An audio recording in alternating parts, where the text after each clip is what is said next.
Holidays-nale, adu namma GT Holidays da. GT Holidays, South India's #1 travel brand. You know you are special when you're with GT Holidays. நேயர்களுக்கு அன்பு வணக்கம். இன்னைக்கு காலையில இருந்து எல்லாருமே சட்டமன்றத்தை லைவ்லலாம் பார்த்துக்கிட்டு இருந்தாங்க. ஆல்மோஸ்ட் ஆஃப்டர்நூன் வரைக்குமே ஆயிடுச்சு.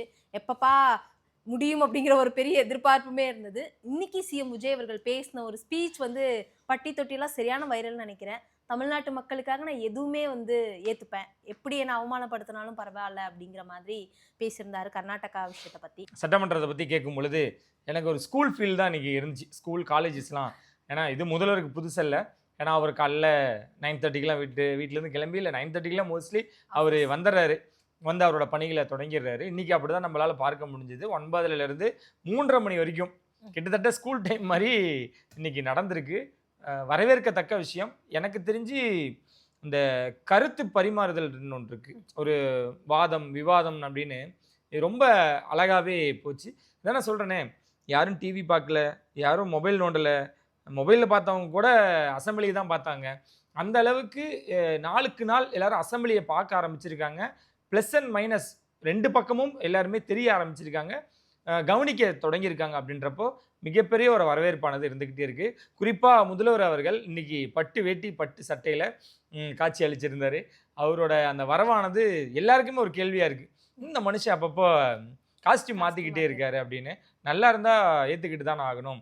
ஏன் அப்படின்றத சின்ன ஹிண்ட்டு இல்லை, சின்ன விஷயமா இதை நான் கருதுறேன். என்ன அப்படின்னு பார்த்தீங்கன்னா, சில சூழல்களால், சில அழுத்தத்தினால, சில தனிப்பட்ட காரணங்களால் விவாகரத்து அப்படின்ற ஒரு விஷயத்துக்கு முதல்வரின் மனைவி அவர்கள் அப்ளை பண்ணதை நம்மளால் பார்க்க முடிஞ்சுது. மிகப்பெரிய பேசும் பொருளாக அமைஞ்சுது. தேர்தல் காலகட்டங்களில் நிறைய இந்த மாதிரியான விஷயங்கள் நம்மளால் பார்க்க முடிஞ்சுது. சமீபத்தில் ஜேசன் சஞ்சய் அவர்கள் கொடுத்த அந்த நேர்காணல் பட்டி தொட்டிலாம் கலக்கி இருந்தது. கிட்டத்தட்ட அந்த இன்டர்வியூ நம்மளாம் மிஸ் பண்ணிட்டோமேனு ஒரு வருத்தமும் இருந்தது. ஏன்னா இந்த ஒளிபரப்பின சேனலுக்கு நல்ல ஒரு வரவு இருந்திருக்கும் போல். ஸோ அவர் தெளிவுபடுத்தியிருந்தார், நான் என்னோட அப்பா அம்மா என்னோட குடும்பம் நாங்கள் எப்படி அப்படின்றத கிட்டத்தட்ட ஒரு பொலிட்டீஷியன் மாதிரியான ஒரு ஸ்பீச்சாக தான் நான் அதை பார்க்குறேன். நீங்கள் ஜேசன் சஞ்சய் ஒரு இயக்குனராக நீங்கள் பார்க்குறீங்க, ஆனால் அவரோட அந்த அனுபவம், இந்த வயசில் அவர் அணுகுன முறைன்னு ஒன்று இருக்குல்ல, யாராக இருந்தாலும் எங்கேயாவது ஒரு இடத்துல டக்குன்னு ஒரு லூஸ் ஸ்டாக் விட்டுருப்பாங்க. அவ்வளோ ஒவ்வொரு வார்த்தையும் பார்த்து பார்த்து தன்னுடைய சகோதரியை பற்றியும், தன்னுடைய அம்மா பற்றியும், தன்னுடைய அப்பா பற்றியும் அவ்வளோ இயல்பாக பேசக்கூடிய ஒருத்தராக நம்மளால் ஜேசன் சஞ்சய் அவரோட நேர்காணலை பார்க்க முடிஞ்சுது. ஸோ அவர் பேசுனது ரொம்ப வியப்பாக பாராட்டத்தக்க வகையில் அமைஞ்சதுலையுமே தெரிஞ்சிருந்தது. பல பேர் பல விதமான கேள்விகள் எழுப்புனாங்க. முதல்வர் அவர்கள் தன்னோட குடும்பத்தை முதல்ல கவனிக்கல அப்படின்றத அப்படியே உடச்சி விட்ருக்காரு. தன்னோட அப்பா தனக்கு எவ்வளோ சப்போர்ட்டாக இருக்காரு, என்னோட சகோதரிக்கு எவ்வளோ சப்போர்ட்டாக இருக்காங்க, அம்மா எனக்கு என்ன சொல்லி விட்டாங்க அப்படின்றது. அதன் தொடர்ச்சியாக தான் இன்றைக்கு அந்த விவாகரத்து அணுகியிருந்த சங்கீதா அவர்கள் திரும்ப பெற்றிருக்காங்க, அதாவது வாபஸ் பெற்றிருக்காங்க. மிகப்பெரிய ஒரு கொண்டாட்டமாகவும் வரவேற்பாகவும் பார்க்குதுங்க. ஏங்க இதை ஒவ்வொரு வீட்லேயுமே செலிப்ரேட் பண்ண ஆரம்பிச்சிட்டாங்க. ஒவ்வொரு மகளிரும் தன்னோட ஒரு அக்கா இது பண்ணியிருந்தா, ஒரு தங்கச்சி இதை பண்ணியிருந்தா, அந்த செயலை பண்ணியிருந்தா எப்படி அவங்க மகிழ்ச்சியை வெளிப்படுத்துவாங்களோ அந்த மாதிரி இதை பார்க்க தொடங்கிட்டாங்க அப்படின்றதான் முதல் வெற்றியாக கருதுகிறோம். இந்த முடிவு முதல்வருக்கு காலையிலேயே தெரியும். அதனால தான் அந்த பட்டு வேட்டி பட்டு சட்டை இன்னைக்கு அத்தனை கேள்விகள் எழுப்புனாங்க. அவர் மனசில் இது மட்டும்தான் ஓடி இருந்திருக்கும். ஏன்னா இது தலையாய பிரச்சனையாக இருந்துச்சு. தமிழ்நாட்டின் முதல்வர் தன்னோட குடும்பத்தை கவனிக்கலையேன்னு ஒவ்வொருத்தரும் போகிறவங்க வரவங்களாம் ஒவ்வொரு விஷயத்தையும் ஒரு கத்தி மாதிரி அவர் மேலே பாய்ச்சும் பொழுது அப்படி எதிர்கொண்டார். இன்றைக்கு அதுக்கு அப்படியே ஒரு பூங்குத்து கொடுத்து வரவேற்கிற மாதிரியான ஒரு செயல் நடந்திருக்கு. அப்படின்றப்போ அதை அப்படியே அதை ரிசீவ் பண்ணுறதுக்காண்டி தான் இன்றைக்கி எனக்கு தெரிஞ்ச அந்த காஸ்டியூம்னு நினைக்கிறேன். ஸோ அது நல்ல விஷயத்துலேருந்து தொடங்கி முற்றுப்புள்ளி வைத்த சங்கீதா அவர்கள், முடிவு கட்டிய சங்கீதா அவர்கள், இனிமேட்டு இந்த மாதிரியான சர்ச்சைகள் விவாதங்கள்லாம் எதுவுமே வேண்டாம். நீங்கள் போய் அவன் வேலையை பாருங்கள், பஞ்சாயத்து முடிஞ்சு போச்சு, பந்தாச்சு முடிஞ்சு போச்சுன்ற மாதிரி வடிவேல் சுற்று வரல, அந்த மாதிரியான விஷயங்களுக்கு எண்டுகாடு போட்டு முடிச்சு விட்ருக்காங்க முதல்வரின் மனைவி சங்கீதா அவர்கள். இனிமேட்டு நம்ம தெளிவாகவும் தைரியமாகவும் அழுத்தமாகவும் ஆழமாகவும் சொல்லிக்கலாம், சிஎம் விஜய் அவர்களின் மனைவி சங்கீதா அவர்கள் வாபஸ் பெற்றுட்டாங்க அப்படின்றது. இதன் தொடர்ச்சியாக இங்கே நடந்ததெல்லாம் பேசுவோம். எதிர்க்கட்சி தலைவர் உதயநிதி அவர்கள் எடுத்ததுமே நேற்றே சொல்லிட்டார், இன்னைக்கு என்னென்ன கேள்விகளை நாங்கள் வைக்க போகிறோம், அதுக்கான பதில்களை நாங்கள் எதிர்பார்க்கணும் அப்படின்ட்டு. என்றைக்கும் எல்லாருமே கேள்வி எழுப்பினதுக்கு அப்புறம் தான் அதுக்கு பதில் உரையாக முதல்வரோடது இருக்கும். இன்றைக்கு எதிர்க்கட்சி தலைவர் பேசி அமர்ந்த உடனே முதல்வர் அவர்கள் எழுந்து அமைச்சர்கள் ட்ரை பண்ணாங்க. யாரும் வேணாம் அப்படின்றத பாணியை கையில் எடுத்து, அம்மையார் ஜெயலலிதா அவரோட பாணியை கையில் எடுத்து நான் பார்த்துக்கிறேன் அப்படின்ட்டு அவர் எழுந்து அழகான விளக்கங்கள் கொடுத்தார். ஆளுங்கட்சியில் இப்போ தாவேக்கள் இருக்கக்கூடிய அமைச்சர்களும் எம்எல்ஏக்களுக்கும் இருந்த கோபம், ஒரு ஆதங்கங்கள் கூட, கோபம்னு ஆதங்கத்தை கூட இவர் வெளிப்படுத்தலைங்க. அதான் சொல்கிறேன், காலையிலே அவருக்கு இனிப்பான செய்தி வந்துருச்சு. இன்னைக்கு இதை தான் கேட்க போகிறாங்கன்றது அவருக்கு நேற்று தெரிஞ்சிருக்கு. எழுந்து அழகான விளக்கங்களை சொன்னார். ஆமாம், நான் கர்நாடகாவுக்கு போகிறதா இருந்துச்சு, அப்படி போய் சுபமாக அந்த விஷயத்தை கையாளணும்னு நான் நினச்சேன். இதனால் அங்கே எனக்கு அவமானம் ஏற்பட்டாலும் தமிழ்நாட்டு மக்களுக்காக அதை நான் ஏற்றுக்கிறேன் அப்படின்னு அங்கே சட்டமன்றத்திலேயே அவர் வெளிப்படுத்தினார். முடிவெடுத்தது நான் தானும் சொல்லியிருக்கார். ஸோ அதை எதிர்கட்சி தலைவராக இருக்கட்டும், எதிர்கட்சிகளாக இருக்கட்டும், நம்ம அப்படி போகக்கூடாதுன்னு அவங்களோட கருத்துக்களை முன் வச்சாங்க, வேண்டுகோளையும் முன் வச்சாங்க. ஆனால் முதல்வர் அவர்கள் அதுக்கு நான் தயாராக இருந்தேன்றதை அவர் வெளிப்படையாக சொல்லிட்டாரு. அனைத்து கட்சி கூட்டமும் கூட்ட சொல்லியிருக்காங்க. அது ஒரு புறம் இருந்தாலும் முதல்வர் அவர்கள் அவரோட விளக்கத்தை ஆரம்பத்திலேயே சொல்லி முடிச்சிட்டாரு. இறுதியாக அவரோட உரை இருக்குன்னு நினச்சேன், அது இல்லை. ஏன்னா நான் தான் ஒட்டுமொத்தமாக எல்லாரும் என்ன பேசுனீங்களோ அதுக்கு முன்னாடியே நான் அதுக்கான சொல்யூஷன் சொல்லிட்டேன்னு அவர் அமர்ந்துட்டார். ஆனால் இன்னைக்கு ஃபுல்லாக உட்காந்து என்னென்ன பேசுகிறாங்க, எப்படிலாம் இவங்களோட வாதங்கள் இருக்குது அப்படின்னு பார்க்கும் பொழுது இன்றைக்கி எல்லாமே அப்சர்வ் பண்ணிக்கிட்டாரு. ஒவ்வொரு விஷயங்களும் பேசினார். எனக்கு அமைச்சர் மரியவில்சன் பேசும்பொழுது எனக்கு ஒரு கேள்வி தோன்றுச்சு. ஏன்னா அவர் சொன்னார், இந்த கசிவு அப்படின்ற ஒரு விஷயத்தை நீங்கள் கேள்வியை எழுப்புனீங்க, அது முதல்வர் அவர்கள் டேபிளில் இருக்குது, அவர் கண்டிப்பாக படிப்பார், அதுக்கான விளக்கங்களை கொடுப்பாரு. 3 டிபார்ட்மெண்ட்டில் தான் நாங்கள் வந்து ஆடிட்டிங் பார்த்துருக்கோம் அப்படிலாம் அவர் வச்ச சஸ்பென்ஸ் எல்லாம் பயங்கரமாக இருந்துச்சு. ஆனால் முதல்வர் அவர்கள் எந்த விஷயத்தை எப்படி கையாளணுன்றது முதல்வர் அவர்களுக்கு அப்படி தெரிஞ்சிருக்குங்க. நம்ம தாங்க அணுகிறோம். ஏன்னா இப்போ நம்மளுக்கு எப்படி தெரியுதுன்னா, அமைச்சர்கள் அவ்வளோ தூரம் பொங்குறாங்க, எழுந்து பேசுகிறாங்க, எழுந்து குரல் கொடுக்குறாங்க. அந்த மனுஷனுக்கு எதுவும் தெரியாமலாம் இல்லை, எல்லாமே நோட் பண்ணிக்கிறார். இன்னும் இன்னைக்கு சொல்லணும் அப்படின்னா, அவரோட நிழலாக இருக்கக்கூடிய புஷியானந்த் அவர்கள், அமைச்சர் ஆனந்த் அவர்கள் இன்னைக்கு அவர் பொங்கின மாதிரி யாருமே பொங்கலை. அமைச்சர் ஆதவ் அவர்கள் அப்படி பொங்கலை. நிர்மலா அவர்கள் என்னைக்கும் பொங்க மாட்டார். ஆனால் அவரோட அடி சரியாக இருக்கும். மீன்ஸ் அவரோட விளக்கங்கள் தெளிவாக இருக்கும். என்ன பேசணுமோ ஸ்ட்ரெயிட் டு த பாயிண்டாக பேசிட்டு நிர்மலா அவர்கள் அமர்ந்திருப்பாங்க. ஸோ இன்றைக்கி அவங்களோட இந்த அடி மட்டும் தனியாக தெரியுதுன்ற மாதிரி எதிர்கட்சியிலுமே எல்லாருமே அழகான வாதங்களும் கேள்விகளும் முன் வச்சாங்க. ஆனால் இவர் எழுந்து ஆனந்த் அவர்கள் எழுந்து எங்கே நடக்குதுன்னு நீங்கள் எங்களுக்கு சொல்லுங்கள், ஆதாரம் இல்லாமல் நீங்கள் பேசக்கூடாது, எங்கே நடக்குதுன்னு சொல்லுங்கள், அது போன ஆட்சி காலத்திலேயா இருக்கலாம், இல்லை உங்களோட வழக்கமான விஷயமா இருக்கலாம் அப்படின்னு இன்றைக்கு அவர் பொங்கனை தான் மிகப்பெரிய ஹைலைட்டாக பார்க்கப்படுது, பேசப்படுது. ஸோ இதெல்லாம் பார்க்கும் பொழுது தயாராகிட்டாங்க. அதாவது வெற்றியோ தோல்வியோ சண்டை செய்யணும்னா அப்படின்ற மாதிரி அந்த களத்துக்கு தயாராகிட்டாங்க. முன்னாடி இருக்கக்கூடிய 3-4 அமைச்சர்கள் தவிர வேறு யாருமே பேச மாட்டாங்க. இன்றைக்கி எல்லாருக்குமே, இன்றைக்கி சட்டமன்றத்தில் இருக்கக்கூடிய அனைத்து உறுப்பினர்களுக்கும் ஒவ்வொரு வாய்ப்புகள் வழங்கப்பட்டிருக்கு. இதை தொடரும், இதோட தொடர்ச்சி இருக்க தான் போகுது. இருந்தாலும் எல்லாருமே பேசியிருக்காங்க, ரொம்ப வரவேற்கத்தக்க விஷயம். சீனியர்ஸ் எல்லாருமே வரவேற்றிருக்காங்க. நீங்கள் அதான் சொல்கிறேன்னே, எனக்கு நேரு அவர்கள் பேசும்பொழுது ரொம்ப பிடிச்சிருந்தது. சண்டையை ஏன் அணுகிறீங்க, சண்டையை ஏன் பார்க்கணும், ஒரு சொல்யூஷன் தான்.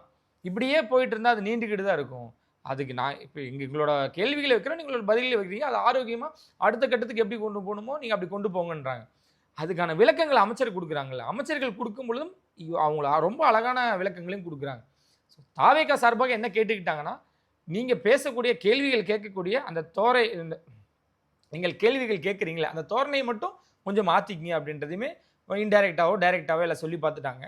ஸோ எனக்கு அது ரொம்ப இன்னைக்கெல்லாம் பார்க்கும்பொழுது அவ்வளோ தெரிஞ்சிக்கக்கூடிய விஷயங்களாக இருந்துச்சு. இதை இன்னி வரக்கூடிய யங்ஸ்டர்ஸ், அரசியல் நான் தெரிஞ்சுக்கணும், கற்றுக்கணும், அரசியலை நான் வரணும், சட்டமன்றத்தில் என்னோட பங்களிப்பு இருக்கணும், நான் எப்படி என்னோட கேள்விகளை முன்வைக்கிறது, எப்படி இதை நான் அணுகிறது, சபாநாயகர்னா என்ன. ஏன்னா இப்போது எல்லா எம்எல்ஏக்களுக்கும் தாவேக்கால இருக்கக்கூடிய புதுமுக எம்எல்ஏக்கள், புதுமுகன்னு எல்லாருக்குமே வந்து ஒரு ஆலோசனை, ஒரு மாதிரியான கிளாஸ் ஒன்று வச்சுருந்தாங்க, பயிற்சி பெற்ற மாதிரி ஒன்று வச்சுருந்தாங்க. அதுக்கப்புறம் நிறைய விஷயங்களை அரேஞ்ச் பண்ணியிருந்தாங்க. இப்போ இந்த கூட்டத்தொடருக்கு முன்னாடியே வந்து ஒரு ஆலோசனை கூட்டம் மாதிரி பனையூரில் வச்சுருந்தாங்க.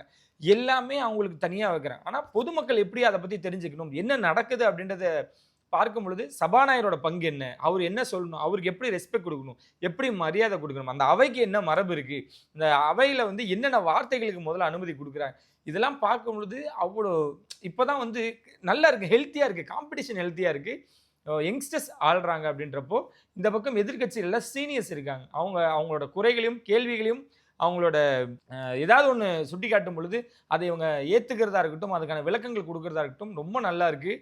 நல்ல ஒரு அதான் சொல்ற ஹெல்த்தியான ஃபைட்டாக இருந்துச்சு, ரொம்ப நல்லா இருந்துச்சு, வரவேற்கத்தக்க விஷயமா இருந்துச்சு. ஸோ இன்னொரு ஒரு சிலர் வந்து அந்த ஈகோவாக கொஞ்சம் அணுகுறாங்க. நீங்கள் பார்த்தாலே தெரியும் எந்த கட்சியினர் யாருன்னு கூட தெரியும். அதை தவிர்த்து ஏன்னா இதை தனிப்பட்ட முறையில் தனிப்பட்ட பிரச்சனைகளாக கொண்டு போகக்கூடாதுன்னு தான் சபாநாயகரோட விருப்பம் கூட. நான் ஏன் பொதுவாக சபாநாயகர்னா இதுக்கு முன்னாடி நம்ம எத்தனையோ சபாநாயகர்களை பார்த்துருக்கோம். இந்த மனுஷனை பொறுத்த வரைக்கும் ரொம்ப பொதுவாக காமனாக கூலாக ரொம்ப அழகாக ஹேண்டில் பண்ணுறாரு.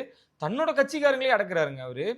நீங்கள் எதிர்கட்சி ஆட்களை வந்து இந்த மாதிரி பேசக்கூடாது, உங்களுக்கு நேரம் முடிஞ்சிருச்சு, நீங்கள் மரபுக்கு மீறி நீங்கள் பேசுகிறீங்க, இந்த அவைக்குறிப்புல நீக்கிறேன் அப்படின்னு அவர் நினச்சிருந்தா அங்கே மட்டுமே டைரக்ட் அட்டாக் பண்ண முடியும். இதுக்கு முன்னாடி எல்லாம் நிறைய இடங்கள்ல நடந்திருக்கு. நம்ம 19 யாரையும் சொல்லலாம். ஆனால் இவரை பொறுத்த வரைக்கும் பார்க்கும் பொழுது தன்னோட ஆட்களுமே ஏதாவது தவறு செஞ்சாலோ அதை அவங்க அத்துமீறாங்க தெரிஞ்சாலோ இவர் இடையூறு பண்ணி அதை மறிக்கிறாரு. அது வந்து இல்லை நான் உங்களுக்கு அனுமதிக்க மாட்டேன், அதை அவைக்குறிப்பில் நீக்கிறேன்னு ஆளுங்கட்சியுமே வந்து அவர் சொல்கிறாருன்னா எப்பேற்பட்ட ஒரு நடுநிலைவாதியாக இருப்பாங்க. எனக்கு தெரிஞ்சு சிஎம் அவர்கள் எடுத்த முடிவிலேயே மிக சரியான ஒரு விஷயமா இதை நான் பார்க்குறேன்.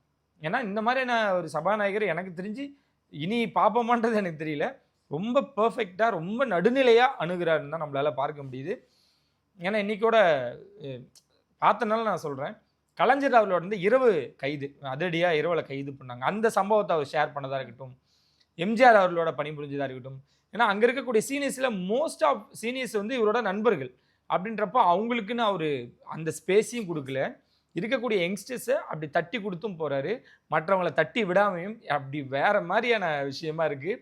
ரொம்ப நல்லா இருக்குது. அதான் சொல்கிறேன், இனி வரக்கூடிய எதிர்காலக்கூடிய சங்கதிகள் இந்த மாதிரி நாங்கள் வரணும், எந்த மாதிரியான விஷயங்கள் நடக்குதுன்ற இப்போ நீங்கள் பார்த்து தெரிஞ்சுங்க. வரக்கூடிய 5 வருஷம் எல்லாமே அனுபவம் தான்.